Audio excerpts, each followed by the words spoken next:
testing. 1, 2, 3. Testing, testing. 1, 2, 3. How are we doing today? Everyone sounding good right now? We are cold. We are cold. I am with you on that. Check, check. Everybody cold. Checking, check. All right. How are we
All right, well, good morning, everybody. Thank you guys for being with us. I just want to thank Director Stallings and the GEMA team, obviously all our local emergency management partners as well.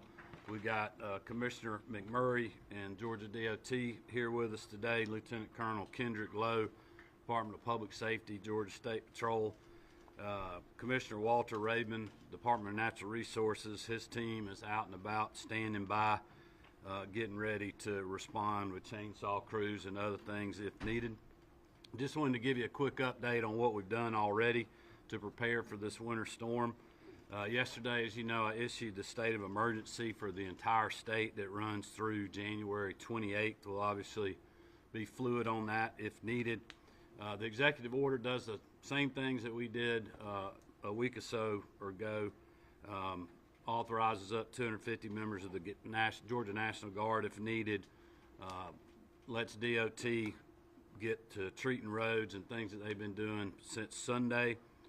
And this is a large area that Commissioner McMurray will give you an extensive update on what's different about what we're facing now versus what we faced a week ago.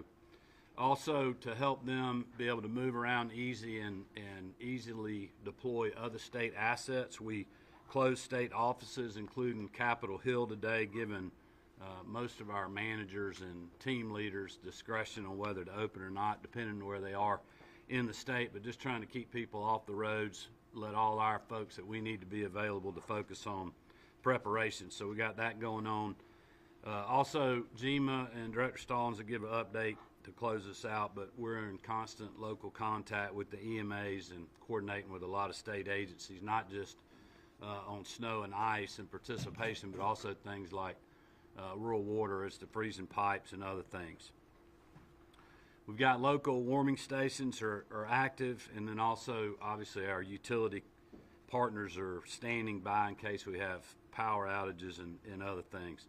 So we're going to let Will Langston give you a weather update, because this is really kind of a moving target. It's a lot different from what we were dealing with last week. So we'll let Will do that. Then we'll let Commissioner Murray talk to you about what his team's doing to prep and be ready. Director Stallings will wrap us up, and then we'll take your questions. Will? Thanks, sir. So we're already starting to see some snowfall show up on the radar in Georgia. We're starting to see it move through southern Alabama, reaching the ground. We're seeing some snowfall reports there. That's expected to continue to move into Georgia throughout the morning and into this afternoon. It's going to take a little bit of time for the snow to reach the ground because the air is so dry it has to actually be saturated to hit the ground.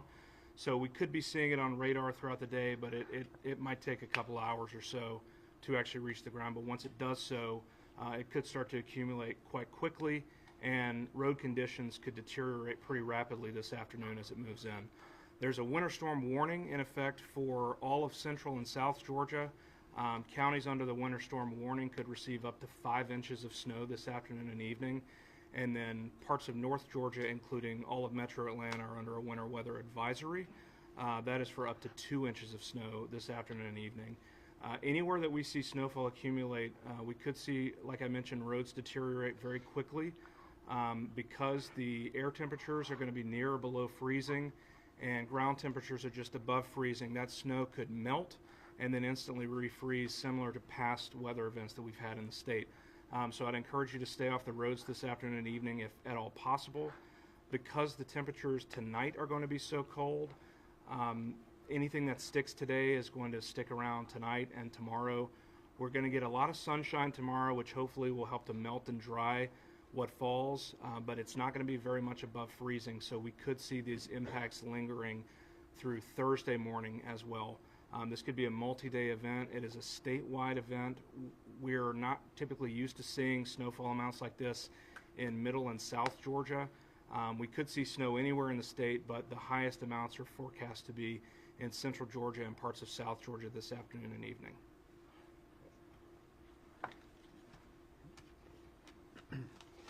Thank you, Will, for that update. The Georgia Department of Transportation started efforts Sunday morning to basically pre-treat the entire state, starting with our interstates and our critical routes. And we indeed have done that from Florida to Tennessee and from Alabama to South Carolina. Again, focusing on the interstates and the very high volume critical routes first. So we have done what we can in efforts to get ahead of this very large impactful potential for winter weather. And so now we're at the time of seeing the forecast change a little bit and seeing some increase in snowfall, especially in middle and southwest Georgia. And so we're beginning to reposition some of those brine tankers and move them a little further south to try to be able to respond to the freeze or melt and refreeze that Will just talked about in the next day or so. This is, again, a large potential for impact. I have to remind everybody that we cannot be everywhere at once. In fact, the I-20 below area consists of almost 25,000 miles of roadway if we were to treat just 2 lanes. To give you some perspective, that's driving to LA and back to Atlanta 6 times. So this is a very big event. We have 448 snow plows with people ready to go when the winter precipitation starts to fall. But it's just going to take a lot of time to clear that big a roadway. And again, in areas that are not traditionally getting snow. And so we will continue to be agile, look to shift our resources in the directions that we need to go as the snow comes in and potential for freezing rain or ice in the very south part of the state. We see pavement temperatures now from I-85 north being below freezing, but I-85 south to all the way to the state line being above freezing at the moment, which again gives us concern as the snow comes down that it will melt and then refreeze very fast. So this is very reminiscent of what happened in 2014, of where that happened, which causes tremendous travel impacts. Now, what's different from 2014 is obviously we've got a good layer of brine down on most of all the roads. Again, the interstates, the critical routes we are addressing, and we'll continue to address the other state routes across the entire state. This is just going to take time. And so we're asking everybody to just please give time. That means stay at home, try to stay off the roadways. We've seen Metro Atlanta traffic volumes be down just slightly this morning as the state of emergency works, of people sending the message for people to stay home and stay off the roads, and statewide down about 20%. But we really need that cooperation so we can do our job once the snow comes in, and we have a big territory to cover, and we'll stay with it until we can finish and make sure it's safe. But again, just be weather aware and make sure that you're seeing what's going on and trying to stay off the roadway so we can do our job. Now I'd like to turn it over to Director Stallings.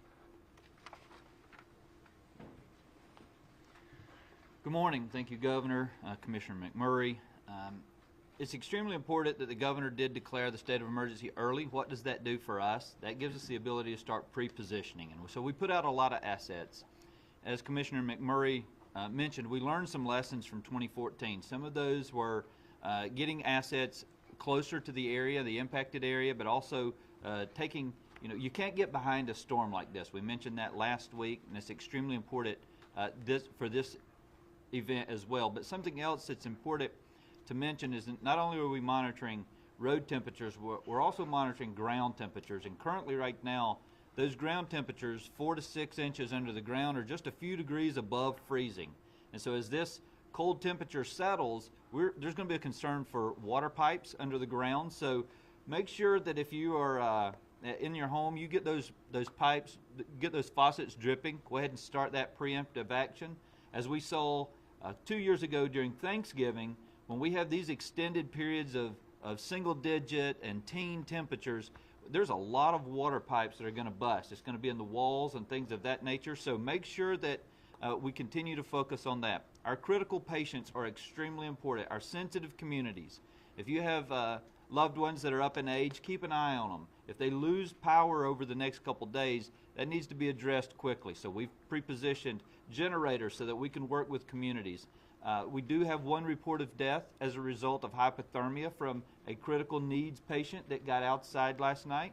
Unfortunately for that family, that's the exact situation that we're talking about. So we want to make sure that we're focused on that recovery and that quick efforts, so we're taking that very seriously. And finally, the last thing I want to mention to you, and it's been mentioned again, is give us space. We need that space to work. Those miles of roads don't clear themselves. We've got to get those trucks out there. We've got to get involved. As you might imagine, South Georgia's not accustomed to a lot of snow and ice, and so it's different there. The roads are different. There's a lot of dirt roads that have to be treated differently than just snow plows and brine and things of that nature. So we're going to have to focus on that and making sure we give a proper recovery, but GEMA's certainly here standing by with the governor's direction. Warming stations, you can go to our website, gema.georgia.gov. There's a list of warming stations and needs and things of that nature. Also following our social medias, we ask that you in the media please share that stuff.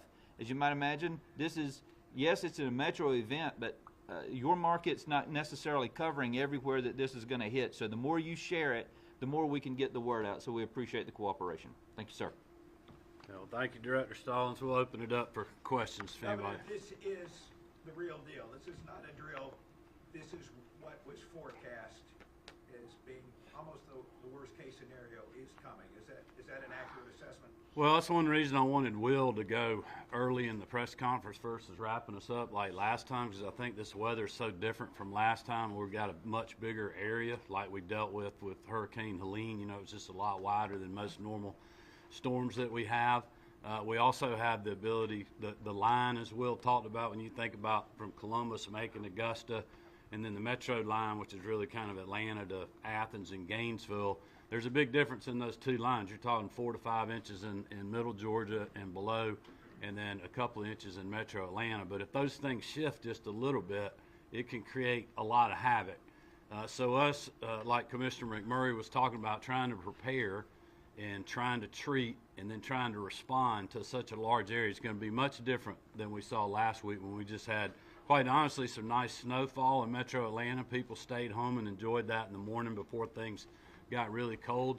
This is kind of the reverse of that. It's really cold now, so as soon as we get participation, like Will said, if that participation hits the ground, melts, and then refreezes, all of a sudden you're going to have a lot of chaos out there on the roadways. That's why, you know, people are riding around now but maybe thinking, you know, why are y'all warning us about this? But this could deteriorate very quickly, like it did in 2014. That's what we're trying to avoid. Number one, with messaging for people to adhere to our advice, and I thank them so much for doing that our last storm, but also us getting ahead of things like Russell was talking about. The brining that we've been doing since Sunday to help prepare will be helpful, give people time to get moved, get home, get situated.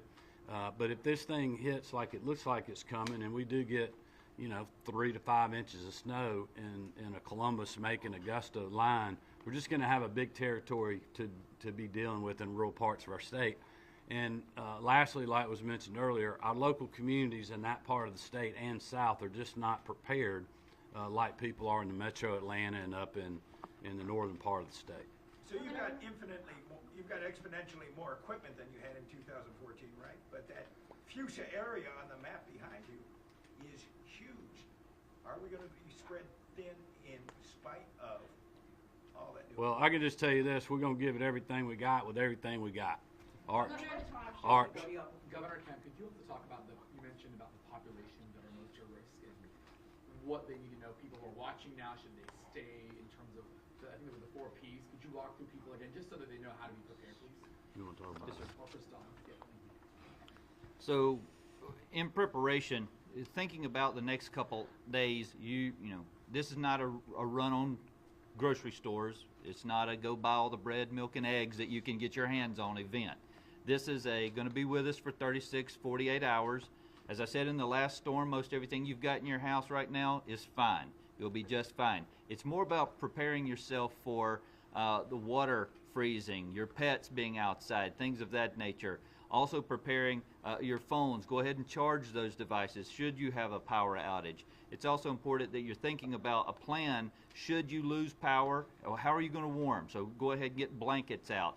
Using smart heater and generator Safety, don't run those generators in garages. Keep it away from windows. So basic understandings of how to get through the next few days. The temperatures are cold, but turning those faucets on and doing simple preparations are the key to getting through this event. What time should people be off the road? We all remember 2014, folks being stuck on the roadways. So what time should they be off the road? Well, that's a hard question to answer. Will, I don't know if you got noon. Yeah. You want to talk, just recap one more time, kind of what we're seeing in the weather and. So the reason it's difficult is, like I mentioned earlier, it's going to take some time for that snow to reach the ground. But the concern is that once it does, it could start to accumulate very quickly and cause roads to not be passable in very short order.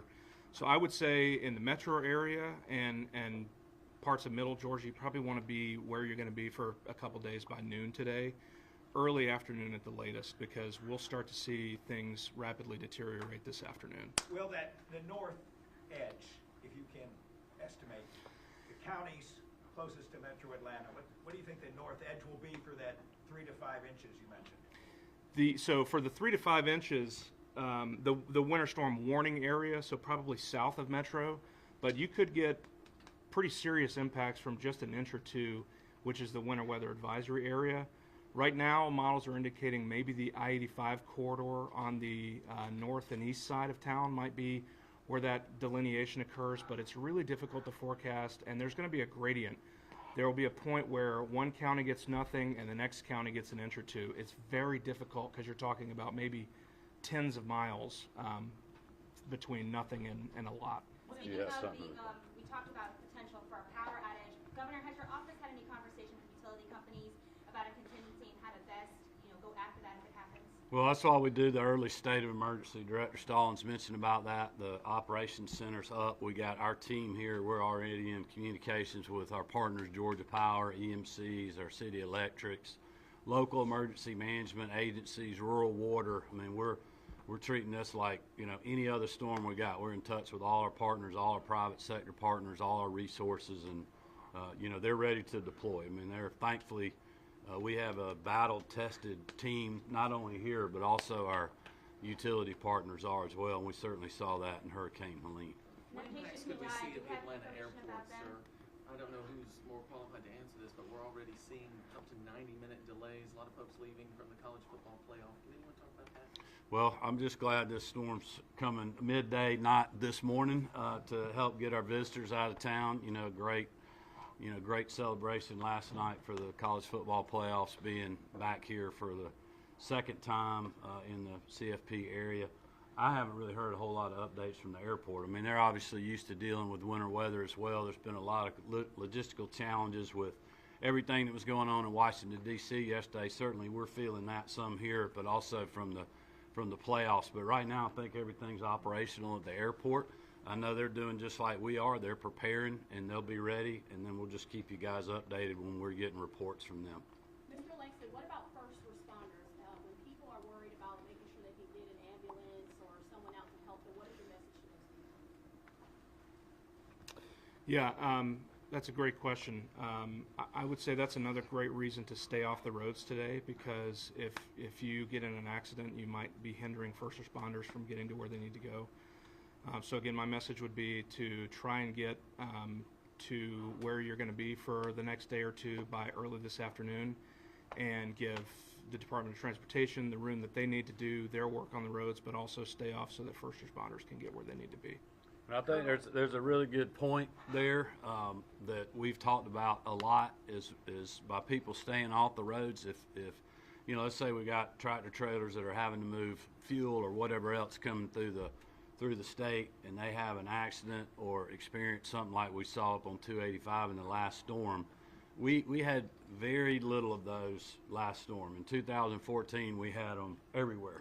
And so you can't get to people to get them moved, so you can keep brining, so you can keep plowing, so you can keep putting salt out. So the less people we got on the roads, if we do have something like that happen, it allows us to get to those people, clear that roadway, which is imperative if we're trying to get fire trucks or ambulances and our first responders to people that need them. So again, I know it's aggravating dealing with these things, but if people can just do what they need to do in the next hour or so, limit their travel, As Director Stallings said, give people plenty of space between you, so if you get caught out there and things deteriorate quickly, you can respond and react.